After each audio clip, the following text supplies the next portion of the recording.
Rural area यानी कि ग्रामीण विभागों में 348 प्लस कैंसर अवेयरनेस प्रोग्राम किए हैं। 78,737 प्लस लोगों के कैंसर के टेस्ट किए हैं।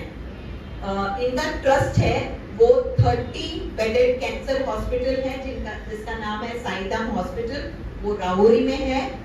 और उनका प्राइमरी हेल्थ सेंटर साईदाम क्लिनिक है जो आसवी विलेज में है। United Nations at Satara in 2017. He is a member of United Nations Talent Pool. He was awarded the Swami Vivekanand Rajya Puraskar in 2017 for prevention and treatment of cervical cancer.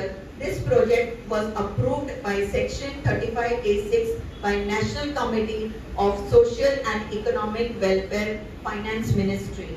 He was awarded Jeevan Gaurav Award by Shiv.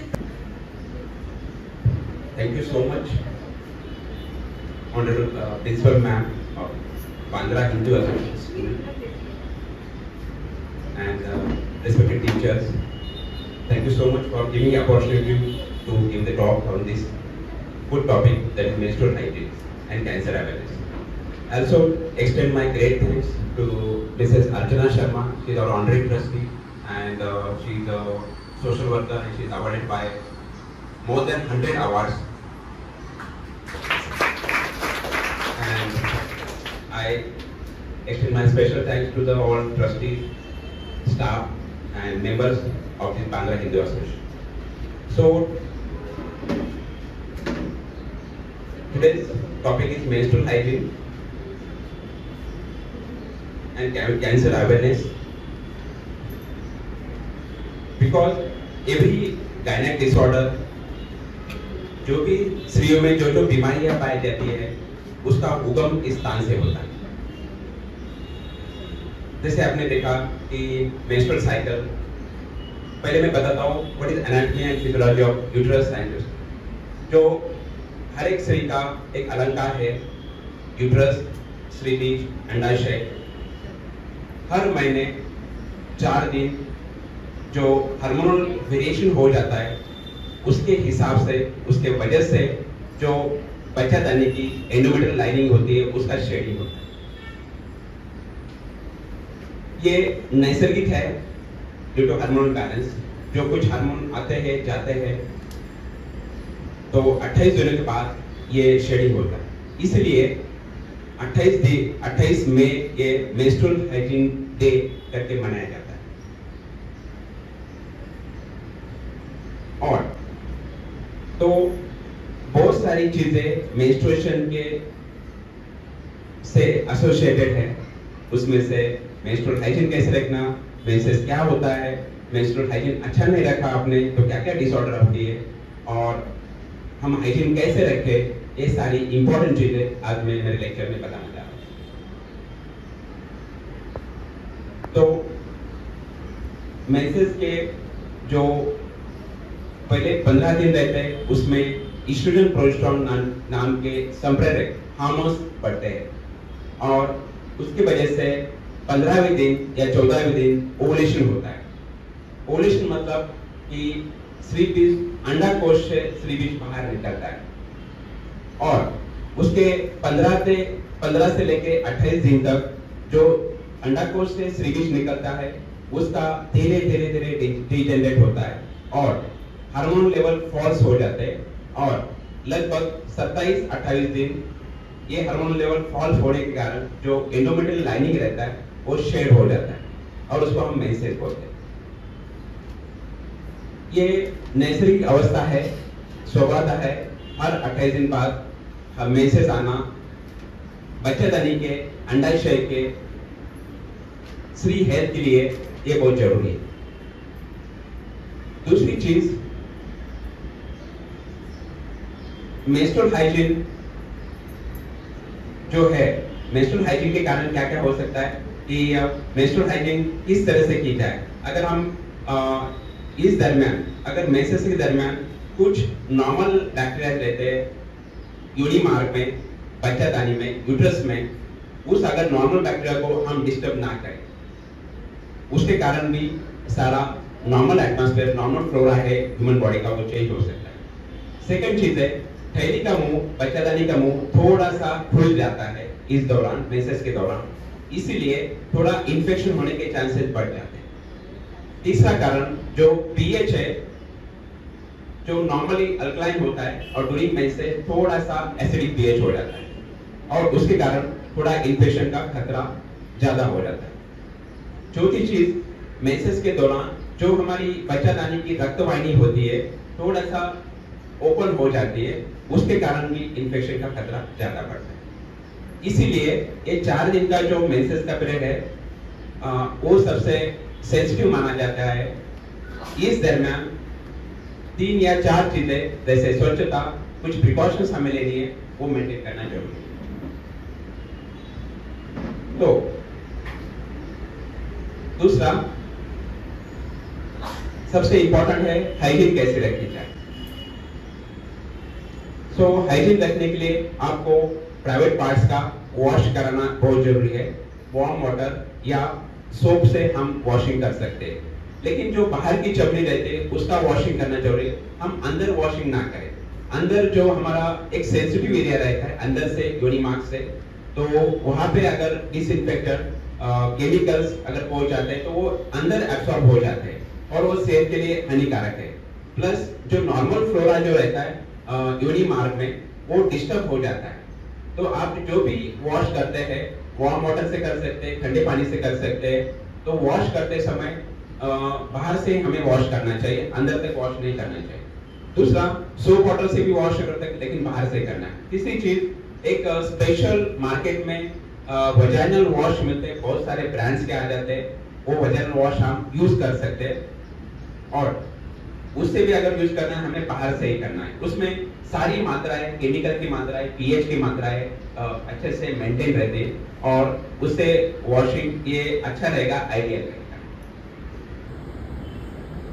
और proper use करने के बाद ये stick-up है और proper use करने के बाद उसको जल्दी से हम पेपर में रैप कर सकते हैं और अच्छे से डिस्पोजल कर सकते हैं। तो कंपलसरी पेपर में रैप किया हुआ जनरली मेडिकल शॉपकीपर में देते हैं पेपर में रैप करके। तो डिस्पोजल पैड से, सैनिटरी पैड से वो आइडेंटिफाई हो सके, प्रॉपर्ली डिस्पोज हो सके, इसके लिए नॉर्म्स बनाए। तो उसके लिए आप यूज करते हैं, यूज करने से पहले पेपर में रैप करके तो वो आइडेंटिफाई हो जाएगा, डस्टबिन में प्रॉपर जगह चला जाएगा। ओके। सेकंड चीज,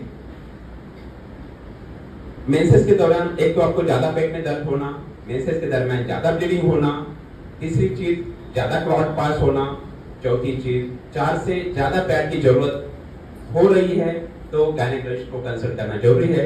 गायनेकोलॉजिस्ट आपका अल्ट्रासाउंड कराएंगे और जो भी बीमारी है, अंडाशय की, स्लीपिज की, गर्भाशय की, वो जान लेंगे, हार्मोन की टेस्ट कराएंगे और इसके आधार पे वो आगे का ट्रीटमेंट चालू करेंगे और आपको जल्दी से राहत मिल जाएगी। बहुत बार देहातों में क्या होता है लड़कियों में कि ज्यादा है, अंग पे से ज्यादा जा रहा है, लाल जा रहा है, ये नॉर्मल समझा जाता है, अच्छा समझा जाता है। ज्यादा जाना मतलब नॉर्मल समझा जाता है। जनरली ब्लीडिंग मैंने कहा 40 to 80 ml नॉर्मल है, लेकिन इससे ज्यादा ब्लीडिंग हो सकती है तो आपका हीमोग्लोबिन कम हो सकता है। ड्यूरिंग मेंसेस 1 ग्राम हीमोग्लोबिन का लॉस होता है। तो आपको न्यूट्रिशियस डाइट खाना है, हरी सब्जी, फल खाने हैं, रोटी समय पे लेना है आहार और उचित आहार लेना है, न्यूट्रिशियस डाइट लेना है। आपके आहार में दिन भर में 1 तो फल चाहिए। आप आयरन का जनरली ये फीमेल्स में आयरन का लॉस होता है मेंसेस से, मेल में नहीं होगा, इसलिए आहार पे ध्यान देना बहुत जरूरी है। नेचुरल वेजिटेबल्स खाना बहुत जरूरी है, उसमें पालक, मेथी और गवार जो भी है सब्जियां, फ्रेश वेजिटेबल खाना जरूरी है। तो आयरन के साथ आपको मल्टीविटामिन भी मिलेगा, प्रोटीन भी मिलेगा, सारी चीजें मेंटेन करना जरूरी है। और हर 6 महीने में स्कूल चिल्ड्रन में कम से कम 1 बार तो हीमोग्लोबिन टेस्ट होना जरूरी है। तो उसके हिसाब से हमें पता चलेगा कि सारा न्यूट्रिशन को स्कूल स्टूडेंट अच्छे से ले रही है, नहीं ले रही है, उसका इम्यूनिटी कितना है, उसके आधार पे हम आगे का ट्रीटमेंट दे सकते हैं। तो इसीलिए न्यूट्रिशियस आहार बहुत जरूरी है। ठीक है, बाहर का खाना, स्नैक, जंक फूड, होटलिंग करना, ये थोड़ा कम होना चाहिए, घर का होममेड फूड बढ़ाना चाहिए और वही सेहत के लिए अच्छा है। प्लस जिनको हार्मोनल इम्बैलेंस से ब्लीडिंग ज्यादा होता है, पेट में ज्यादा दर्द होता है और मेंसेस रेगुलर नहीं आते, तो पीसीओडी नाम का एक बीमारी है, पॉलिसिस्टिक ओवरियन डिसीज। लगभग 10 लेडीज पेशेंट में से 4 या 5 पेशेंट में कॉमन पाया जाता है पॉलिसिस्टिक ओवरियन डिसीज। इसमें जनरली 9 सालों से लेकर 26 सालों तक कॉमन पाया जाता है। उसमें पेशेंट को या लेडीज को ज्यादा राइस पसंद आता है, राइस ज्यादा खाना पसंद करते हैं वो। सेकंड चीज उनका वेट गेन होता है। थर्ड चीज उनके नेक ऑफ द नेक पे थोड़ा सा कालापन आ जाता है। चौथी चीज मेंसेस इरेगुलर हो जाते हैं, पेट में ज्यादा दर्द होता है और मैरिड लोगों में बच्चा रुकने में प्रॉब्लम आता है। ये सारी चीजें उनमें पाई जाती है। पीसीओडी बच्चों में पिंपल ज्यादा आते हैं, चेहरे पे पिंपल ज्यादा आते हैं, तो ये पीसीओडी का साइन है। आपको स्किन स्पेशलिस्ट और डर्मेटोलॉजिस्ट दोनों को कंसल्ट करना जरूरी है। और पहली चीज, जो राइस के जो पदार्थ है, चावल के जो पदार्थ है, पहले कम करने चाहिए, फर्स्ट प्रायोरिटी, तो आपका वेट गेन नहीं होगा, पीसीओडी कम हो जाएगा। दूसरी चीज, आपको 1 घंटा मॉर्निंग एक्सरसाइज करना चाहिए। जो भी एक्सरसाइज आपको पॉसिबल है, जिम जाइए, फिटनेस सेंटर जाइए, क्लब जाइए, रनिंग कीजिए, जॉगिंग कीजिए, फास्ट चलना जरूरी है। अप टू 40 एज तक हमें फास्ट चलना जरूरी है। तो सुबह सुबह घूमने निकले, 1 घंटा घूम के आ गए वापस, साइकोलॉजिकल बेनिफिट की हमने बहुत घूम लिया और एक्सरसाइज होगा, ऐसा लगता है। बहुत सारे लोग, बूढ़े लोग क्या करते हैं, घूमने का व्यायाम, जस्ट चलने का व्यायाम ये बूढ़े लोगों के लिए, 50 के आगे जिनकी उम्र है, 45 के आगे उम्र है, उनके लिए है। लेकिन एक एज में आपको पसीना आना चाहिए। ऐसा एक्सरसाइज आप कीजिए, जिम में कीजिए, रनिंग कीजिए, जॉगिंग कीजिए, ग्राउंड पे जाइए, जो भी पॉसिबल है, फास्ट चलना सीखिए। एटलीस्ट 30 to 45 मिनट्स आपको चलना जरूरी है, तो आपका हार्ट का सेहत रहेगा, आपको जो फैट्स है, बैड फैट्स है बॉडी में, वो कम हो जाएगा, हार्मोनल बैलेंस हो जाएगा, पीसीओडी कम हो जाएगा और आपका मेंसेस रेगुलर हो जाएगा।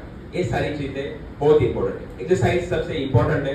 तो और हर एक मरीज का हम लोग बीएमआई, हाइट कितना है, वेट कितना है, इसका एक प्रोपोर्शन रहता है, बॉडी मास इंडेक्स, उससे हम सारा कैलकुलेशन करते हैं। तो जनरली बीएमआई 20 से लेके 25 तक होना चाहिए। इस तस्वीर लेते तो हम लोग बायोप्सी कर लेते हैं उसका और डायग्नोसिस आगे का हो जाता है। तो इतना काफी है, आगे मुझे लग रहा है आज के लिए। Once again, I extend my great thanks on behalf of the Medical Foundation and Research Center and all trustees of the foundation, including Archana Reddy, she is present here, and Bandra Hindu Association staff, trustees, director, principal ma'am. Thank you so much for your cordial support, and just I conclude, ma'am. Thank you so much.